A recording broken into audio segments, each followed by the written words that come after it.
unconditional happiness. Kita semua ingin bahagia, dan para filsuf besar telah memberitahu kita bahwa kebahagiaan adalah sifat dasar yang melekat pada manusia. Jadi, apa yang terjadi yang menyebabkan kita kehilangan apa yang sudah menjadi milik kita? Jawabannya adalah perasaan kita. Perasaan kita menutupi kebahagiaan kita dan menyembunyikannya dari kita. Sedangkan kunci untuk mengamankan kebahagiaan yang sesungguhnya telah melekat pada diri kita masing-masing adalah dengan menemukan cara untuk melepaskan perasaan negatif yang telah kita sendiri kumpulkan. Dengan melepaskan perasaan negatif ini, kita tidak hanya akan meningkatkan kebahagiaan dalam hidup kita selamanya, tetapi segala sesuatu lain juga akan jauh lebih baik.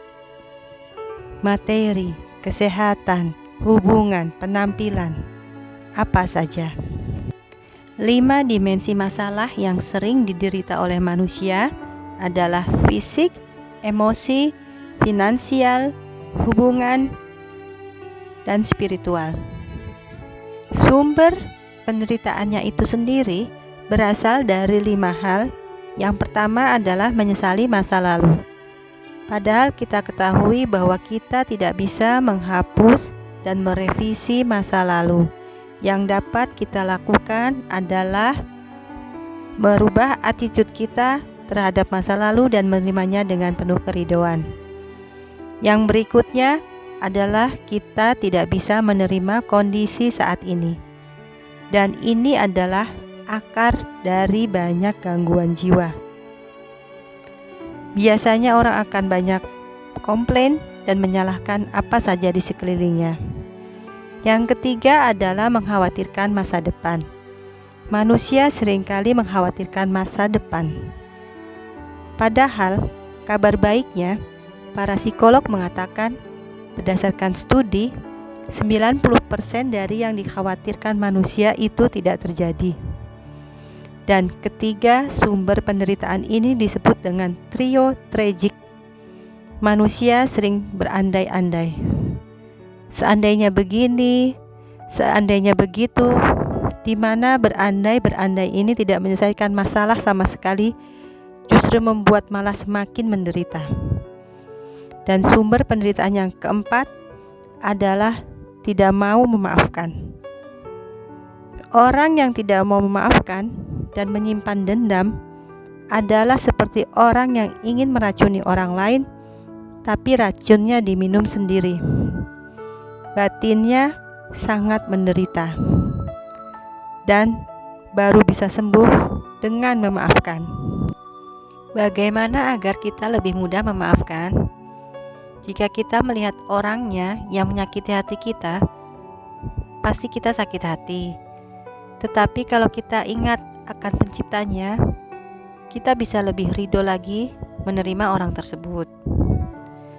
Sesungguhnya Allah ingin memberikan kepada saya dengan mengirim orang itu pelajaran. Apakah agar saya lebih sabar, belajar ridho, atau agar saya berusaha mengubah diri sendiri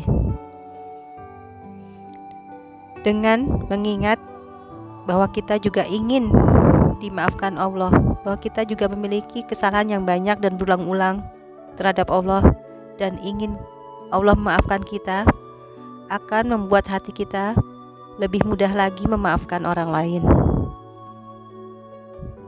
Karena Allah mengingatkan kita dalam Quran Surat An-Nur ayat 22, maafkanlah dan berlapang dadalah. Bukankah kamu juga ingin dimaafkan Allah?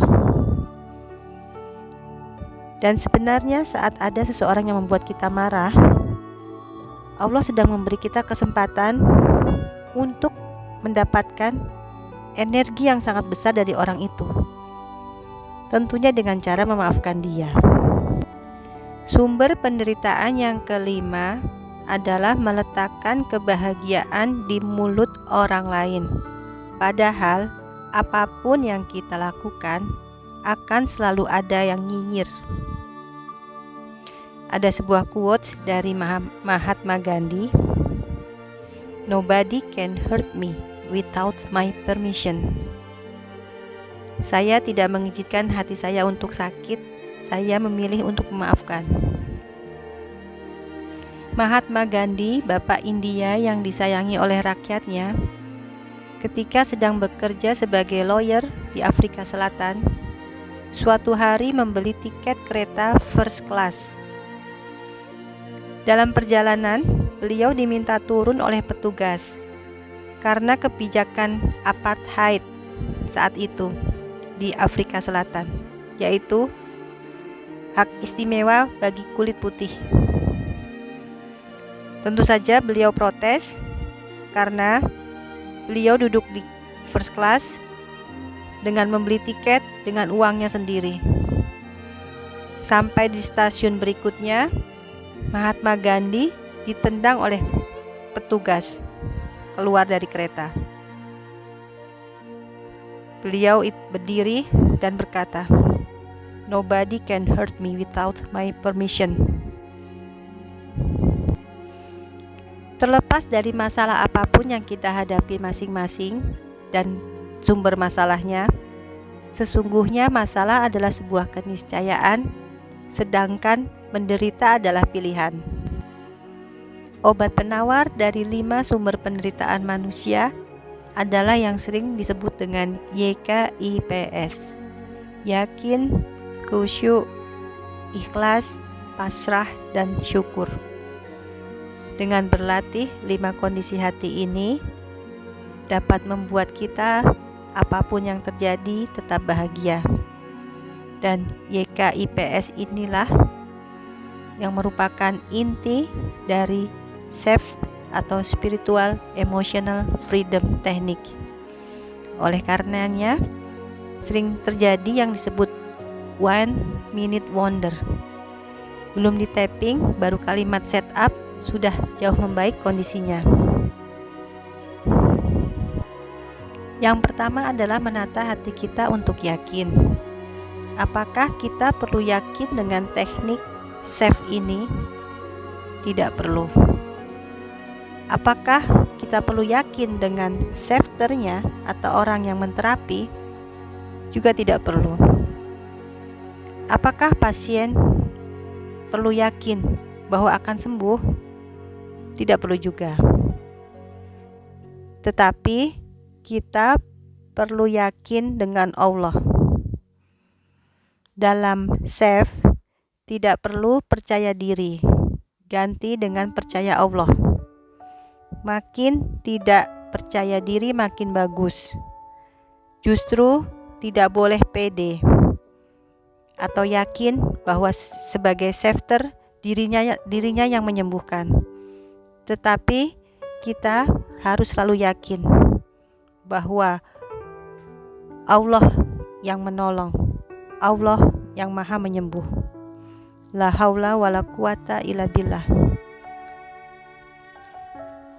Supaya orang yang kita terapi tidak berharap kepada kita, melainkan hanya kepada Allah. Dan tugas kita hanyalah bagaimana caranya agar Tuhan jatuh hati dan menurunkan kesembuhannya. Yakin akan maha kuasanya Allah dan yakin akan maha sayangnya Allah, sehingga tumbuh optimisme dan rasa menerima apapun yang datang pada diri, enak maupun tidak enak. Dan yakin bahwa Tuhan yang satu-satunya maha menyembuhkan. Wa iza maridtu fahuwa yashfin. Quran Surat Asy-Syu'ara ayat 80.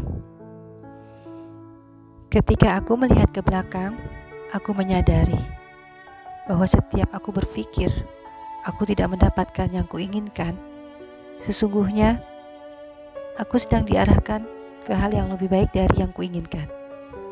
Yakinlah bahwa apapun yang Allah tetapkan adalah yang paling baik untuk kita. Demikianlah pesan Imam Al-Ghazali. Semakin kita yakin pada Allah, semakin Allah turunkan keajaiban kepada kita. Dan kita tidak tahu ketetapan mana yang baik untuk kita, Akan tetapi kita harus selalu percaya bahwa kebaikan itu ada pada yang Allah tetapkan untuk kita. Umar bin Khattab radhiyallahu an mengatakan, situasi apapun saat ini merupakan remedy and medication yang Allah tahu bahwa kita sedang memerlukannya. Jadi kesimpulannya, yakinlah bahwa segala sesuatu ada dalam genggaman Allah dan Allah Maha Baik yang tidak akan menganiaya hambanya sedikit pun. Khusyuk adalah menghadapkan hati kepada Allah, juga fokus pikiran pada bagian yang sakit. Mengapa harus khusyuk?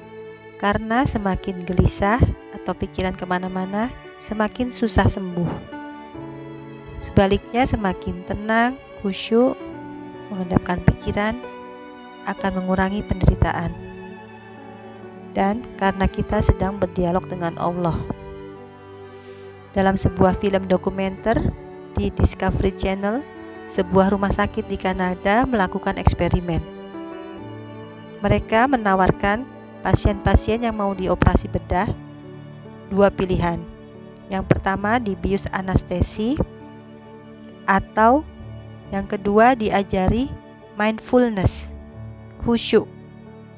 Dalam kondisi yang benar-benar khusyuk, pasien dibedah. Dan ternyata pasien tidak merasakan sakit. Kesimpulannya, ternyata pikiran kita bisa dilatih untuk pain management, bahwa rasa sakit bisa dikendalikan oleh pikiran. Mungkin seperti itulah sahabat Nabi SAW, Ali bin Abi Thalib radhiyallahu an, meminta dicabut panahnya saat sholat, di saat beliau benar-benar khusyuk. Sebuah studi dengan titel A Wandering Mind is an Unhappy Mind oleh Profesor Daniel Gilbert and Matthew Killingsworth menyimpulkan bahwa pikiran yang kemana-mana bukanlah pikiran yang bahagia. Kondisi hati yang berikutnya adalah ikhlas, walaupun sebenarnya istilah yang lebih tepat adalah ridho, yaitu menerima apapun yang diberikan Allah dengan kedamaian hati atau lapang dada. Mengapa harus ridho? Semakin tidak menerima kenyataan, akan semakin sakit. Pain is inevitable, but suffering is your choice. Segala sesuatu itu berat sampai diterima. Begitu diterima, maka akan bisa dimanage. Sebaliknya, jika tidak diterima akan semakin liar. Dan jika kita ridho dengan pemberian Allah, maka Allah akan ridho dengan kondisi kita yang sedikit amal tetapi banyak dosa. M. Scott Peck, MD, seorang psikiater, menulis buku yang berjudul The Road Less Traveled mengatakan bahwa akar masalah orang mengalami gangguan jiwa adalah karena tidak bisa menerima kenyataan. Life is difficult, but whenever you accept that life is difficult peacefully, then life is not difficult anymore. Alasan manusia mendapatkan musibah adalah dua hal. Yang pertama, karena kesalahan diri sendiri, seperti salah makan, stres, tidak mau berolahraga, atau kurang istirahat. Dan alasan yang kedua adalah karena Allah ingin menaikkan derajat kita. Namun, apapun alasannya, cara terbaik menyikapinya adalah menerima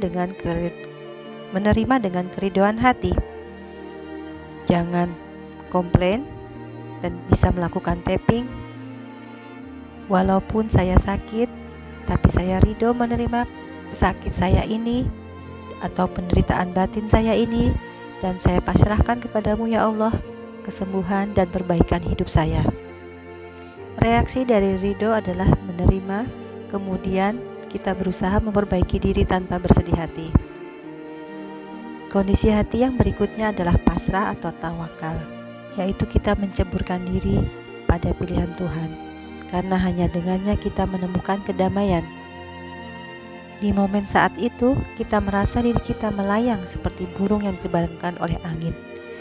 Sebagaimana kita diharapkan terbang dalam qadar atau ketentuan Allah. Pasrah dengan menyerahkan diri kepada Allah apapun yang terjadi nanti. Karena kita terlalu lemah untuk tidak pasrah, karena begitu banyak hal di dunia ini yang tidak bisa kita kendalikan. Dengan kepasrahan di awal yang diiringi ikhtiar dan usaha yang maksimal, akal dan fisik kita berusaha dengan sekuat tenaga, tetapi hati kita damai karena tawakal akan hasilnya. Hanya orang yang pasrah yang memiliki kekuatan tanpa batas atau menghadirkan keajaiban pertolongan Allah. Kita bisa mencontoh kepasrahannya Nabi Ibrahim alaihissalam saat mau dimasukkan ke dalam api, dan kita bisa amalkan doa kepasrahan total Nabi Ibrahim alaihissalam yang melahirkan pertolongan Allah subhanahu wa ta'ala yang luar biasa. Hasbunallah wa ni'mal wakil. Lester Levinson, seorang fisikawan di usia 42 tahun, mendapatkan vonis dokter bahwa usianya hanya tinggal 6 bulan. Lester Levinson tidak menerima dan mencari terapi lain. Namun setelah 3 bulan tidak sembuh, malah semakin memburuk.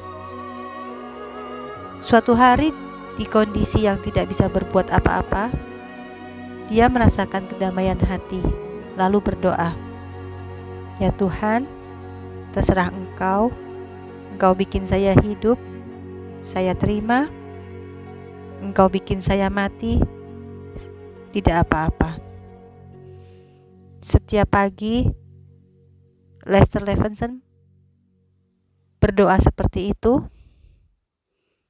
dan 3 bulan kemudian, setelah diperiksa total, Lester Levinson dinyatakan sembuh total. Pada akhirnya beliau menulis sebuah buku yang mengajarkan Letting Go Method, dinamakan juga Sedona Method, di mana Sedona ini merupakan kota kelahirannya, atau nama lainnya juga merupakan Release Technique. Lester Levinson meninggal dunia 40 tahun kemudian di usianya yang ke-82 tahun dalam kondisi sehat. Kondisi hati yang kelima yaitu syukur.